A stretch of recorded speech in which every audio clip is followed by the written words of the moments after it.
Hello, this is Aaron Mean of SG Gaming Info, and welcome to my video review of Reverse Crawl.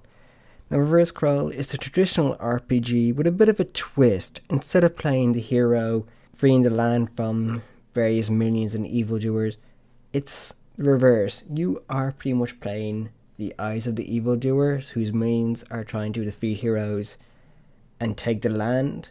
But in a way, it's a bit more complicated than that. You are playing the Revenant King, who originally owned the land, but who was defeated by the Red Queen, who has enlisted heroes to protect the stolen land from you, the Revenant King, for rightly taking back your land. Now, before I go into show you the game, I just want to show you some parts on the main menu. You have 3 separate new game options. I actually have 3 here. What we're going to do is I'm going to show you Chapter 2, which is the first chapter after the prologue, and show you what the end game is like. Before that, I'm going to show you settings. Unfortunately, I haven't turned these on, so I better turn these on now. These are actually all the options you have. So plays, you only have sound, music, and full screen, and they're both on and off. There's no sliders like I want sound at 80, I want music at 100, sort of stuff, which can make doing this video quite complicated. And you can change the aspect ratio.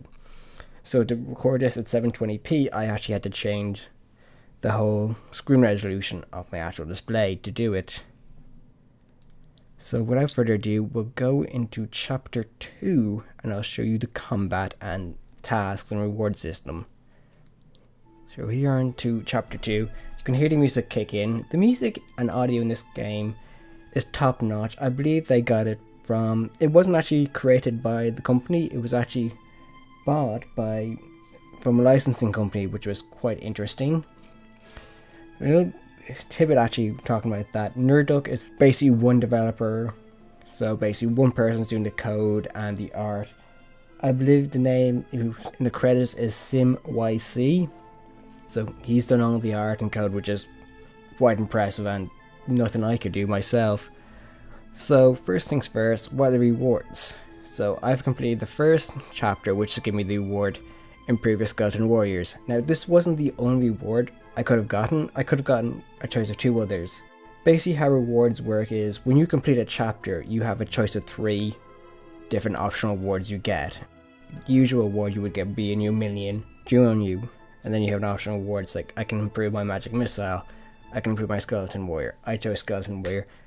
This also shows off how it's kind of a branching storyline, I think would be the correct word to use, where each choice you make does create different scenarios, and I will show that in a minute. If we're going to Hall of Champions, I have none yet, but I can show you that later on. Now here we are with the task selection. These tasks are very important because a lot of them you can only do once. So if I pick Defeat the Exiled Mage, where if I completed the task I would get the Exiled Mage into my group, I might not be able to get a Goblin Shaman or discover the Tomb Secret, which would give me access to Dark Elves. Now, and sometimes you might, later in the chapters, Goblin Shaman might pop back up again, but there's no guarantee. And this again helps the branch of storyline. I have a choice of recruiting one of 3 that I might not be able to recruit later on. So it is a good selection of branch of storyline. Later on in the game, you do actually get chances like, oh, should I kill this guy? Should I capture him? Or should I just send him back? Which is very interesting and helps create different endings. So if you play the game through one way, another person can play through another way, so there's no one definitive way to play the game.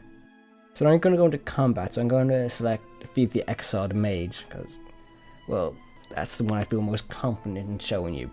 So here we go, going through a dusty desert, and basically the art for the avatars, they're okay. As I said earlier, only one person did the coding and art for this, so you can't be expert in everything, but it's still pretty good and a lot better than anything I can do. I do like the art for the characters in the background though, which is very nice. So here we go, we're basically explaining why he was exiled and all that. Now here we have the minion group selection. So basically the enemy group we're fighting are 2 exiled acolytes and an exiled mage. They're both rage magic focused. Exiled acolytes are high damage and healer, and the exiled mage is high health. So to combat this we need a minion with ranged magic.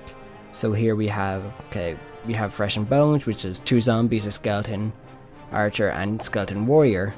Now they're weak against clerics but good against small groups. This small group is only 3 people, so we could use them, but I decided not to. We have the Revenant King, who is unfortunately unlucky at the moment. I will explain how you change that now in a second. And then we have Wraiths, skeleton archers, and zombies, which are apparently good against ranged mages, so that would be the ideal one to use in this scenario. As I said, Revenant King is set to unlucky. We can change that trait by deciding to re-roll the minion groups and powers. So we re-roll, and it's all changed.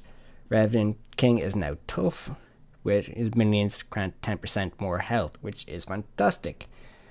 Now to show you how the minion groups work, I'm actually going to pick a class that would be poor in this situation. So let's go with Wraiths.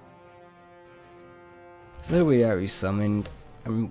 To basically get the mage on our side, we must defeat all of them. But as you can see on the left and right side, there are enemy groups left and minion groups left. When this boat hits below 0, basically -1, you've either won, or in the case if your minion groups go past 0, you've lost. Now on the top right hand corner we both have commands for each particular class. So the Wraith has the ability to do Power Strike, which gives a guaranteed crit, but also increases your miss chance by 40%. So you have a crit, but it's not a guaranteed hit. Then we have Guard, which it blocks attacks to reduce damage. Later on in the game, when you unlock ranged classes or mages, you have abilities of like multi-shot abilities, which is very, very helpful for trimming, but they don't do a lot of damage, unfortunately. Next we have threat powers. These are gained by killing enemies and wiping out groups.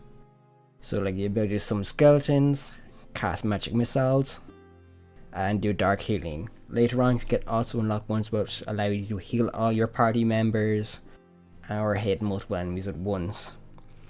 Unfortunately, that ability to hit multiple enemies at once, which is called lightning, is currently bugged and causes the game to completely crash. Hopefully by the time the game launches on the 24th, I believe, this issue won't be existing anymore. So let's go straight into combat. We're going to send the Wraith in to take on the Exiled Acolyte. As you can see, when I get up close to the mage, I get a damage buff because ranged mages aren't good with enemies up close to them. And you can see they can auto summon Homunculus, which is annoying. Each class has different abilities. So if you're against a hunter, they can summon animals. No, sorry. Rogues can drop traps, and I think either druids or hunters can summon monsters to assist you. So I can see this one went and get my ass kicked. And my Wraith actually has a counter ability, which is interesting. So I managed to swing the sword and kill both. So as you can see, one minion group got wiped out, and unfortunately I can't tell how many I've left because the screen I can't see on my screen. So we're going to go for the zombies who have the evil ability. Interesting because when I summon them I gain 3 additional threat, which is fantastic. Which means I can use a good threat power. Which means, okay, let's see, but one's good defense, so let's summon a skeleton. I say when a good defense, but most skeletons that you summon are weak, unfortunately. But they're good for getting rid of Homunculus, which is handy to say the least. So just beat on these guys for a while. I notice I haven't used Power Strike option because since I'm going against enemies I have an advantage against, there's no point in trying to look for that extra advantage. I'm already doing good damage. I get doing 118 or so damage to each character, which is fantastic. You see, some of these guys can be annoying. They can self-heal after doing damage, the worst of which to fight against is clerics. And in most classes in this game, most minions you actually have are poor against clerics. So as you can see, I'm making it look very easy, but when I first started this game, I found the combat to be incredibly challenging. Like, I didn't know about good versus weak, the extra traits, what the commands did, the threat points. You have to really think a lot, especially later on in the game where you're facing against clerics, hunters, ranged magic users, creatures that have the ability to eliminate your threat powers until they're dead. It's quite complicated in some respects. So we're going to go through this. When we hopefully get to this, okay, just talking about the beard. Here's the end. Okay, get experience. Now, what is it? You've gained a minion group Greybeard. That means the mage, exiled mage, and his acolytes have joined us.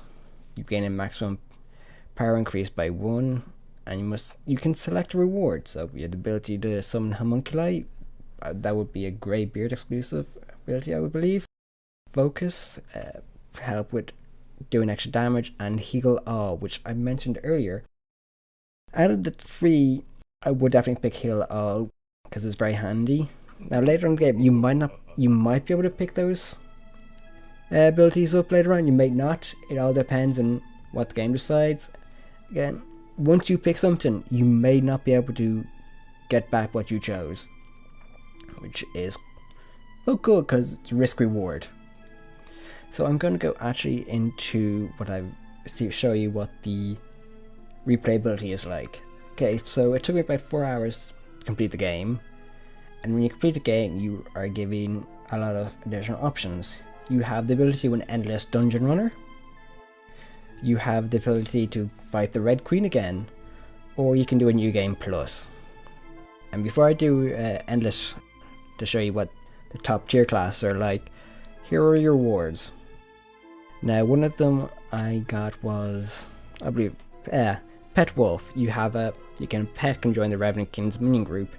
Now, there were other choices, which I can't remember, like they weren't including having an extra minion with the Revenant King. There was like boosts to the wolf group packs. So again, it's all different. Even with, say, some goblin, you might want a different part to it. I think one was given ability to the goblin pack that already exists on the field. And here we have Hollow Champions again, which there was none when I first started. Now there is. I think they're kind of like a trophy system. I'm not entirely sure. It doesn't explain, which is unfortunate. Now we're going to go to Endless Dungeon.